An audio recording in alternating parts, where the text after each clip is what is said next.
Toronto in 1893 was already one of the fastest-growing cities in North America, with a population pushing 200,000 people. It was a dense, booming metropolis shaped by lake trade, rail traffic, and constant waves of immigrants pouring in from Britain and Ireland. In this video, I use modern AI tools to bring historic maps, engravings, and bird's-eye views to life, letting us shift perspectives, glide through aerial tours, and explore the same streets in ways their original artists never imagined. First, I want to talk about what we now call the Old City Hall, a structure I didn't know nearly enough about before diving into this research. By the 1890s, Old City Hall was far more than a government building. It was a towering Victorian landmark dominating the skyline, linking the commercial heart of Toronto to its expanding suburbs. Clock towers, arched entrances, council chambers, and market halls crowded around it so completely that from a distance it appeared less like a single edifice and more like the pulsing core of a young empire spanning lake to ravine. The hall rested on a massive stone foundation, its spires supported by intricate ironwork. These anchored the civic flow beneath and around them, creating powerful currents of foot traffic that made navigation through peak hours hazardous. Pedestrians and horse cars attempting to pass its gates faced surges of wagons and crowds, and pile-ups were common. The buildings around it rose several stories high, often projecting outward over the roadways. Residents and officials lived and worked above the constant rumble of carts, horses, and street vendors below. Fire was a constant danger from nearby factories. Congestion was unavoidable, and yet people continued to gather and govern here for generations. Approaching Old City Hall meant passing not only through a civic artery, but beneath visible reminders of authority and progress. Below, Front Street functioned as Toronto's primary highway. Horse cars, ferries, merchant wagons, and rail spurs crowded the approaches, carrying grain, timber, coal, cloth, and imported goods from Europe.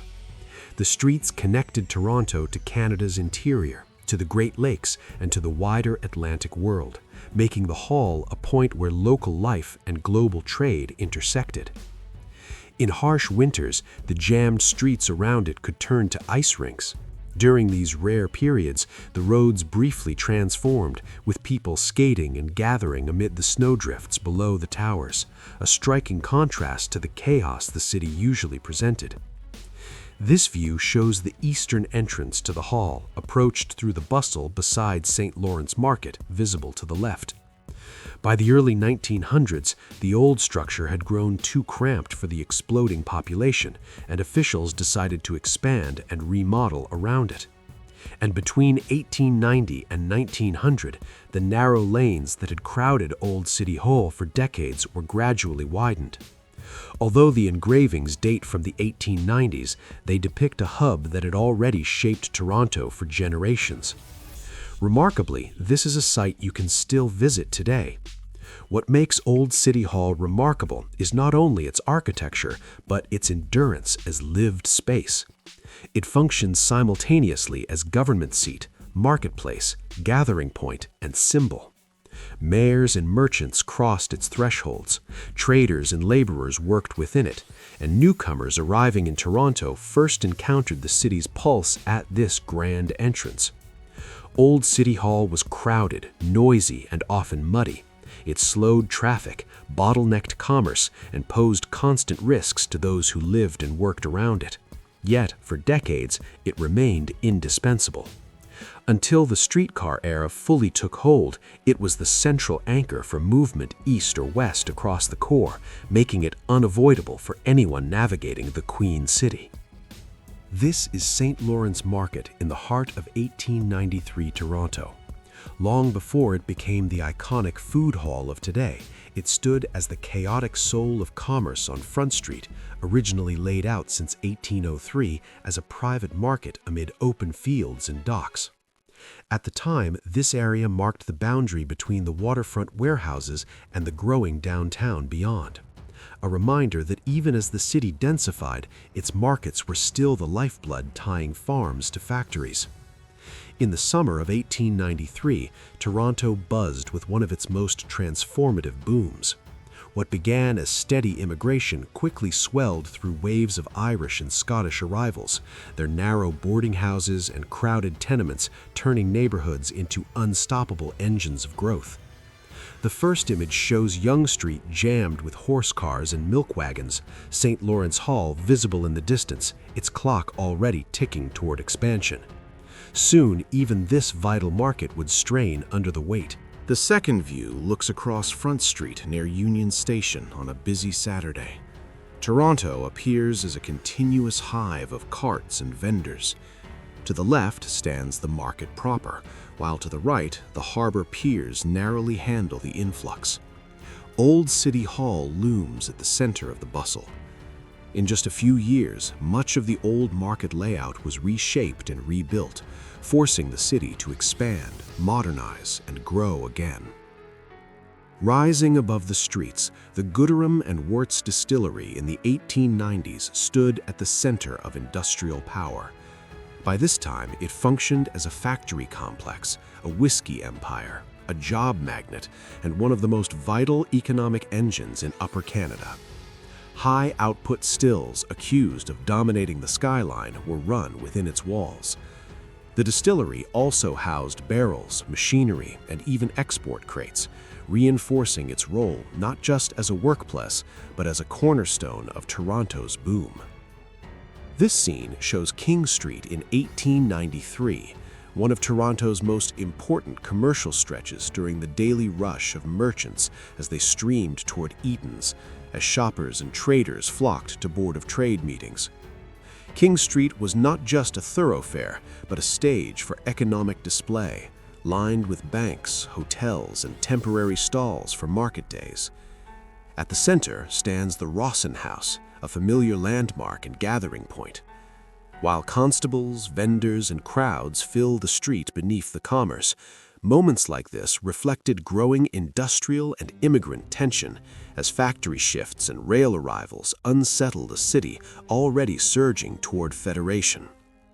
Today, this same stretch survives as modern King West in the heart of Toronto, near the financial district, a place where the street remains even as the Victorian facades have evolved.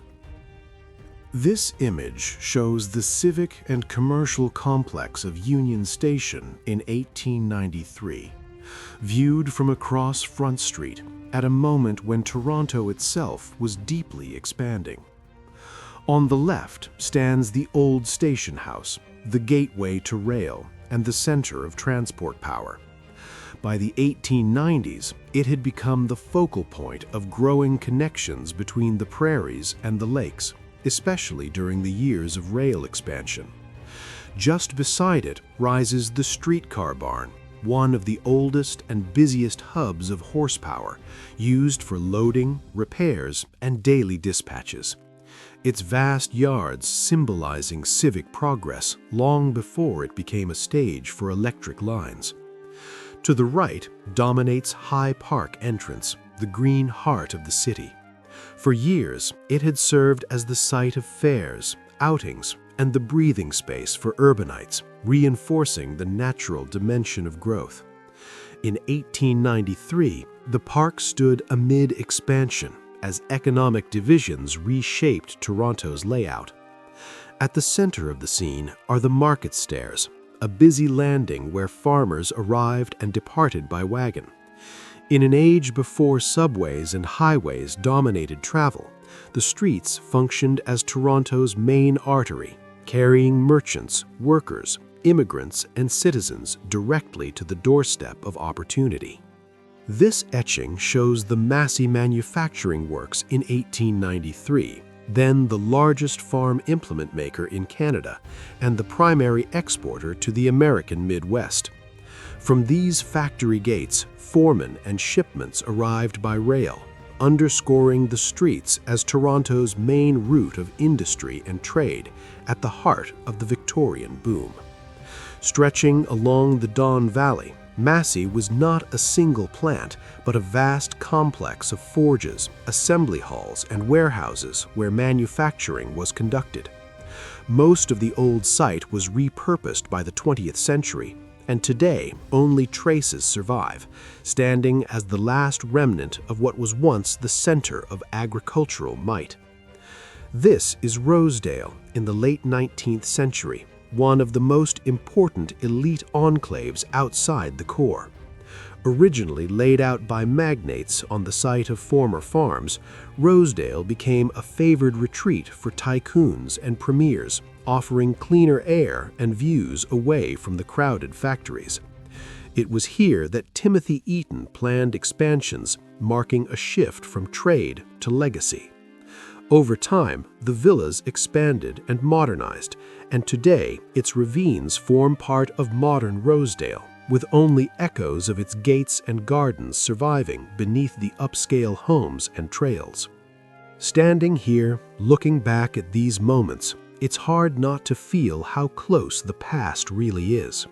These streets, these buildings, these booms shaped the Toronto we live in, and through these AI reconstructions, we get just a glimpse of what it was like to be there, amid the horse dung, the factory whistles, the immigrant dreams. If there's another city, another era, or a historic scene you'd like to see brought back to life, let me know in the comments.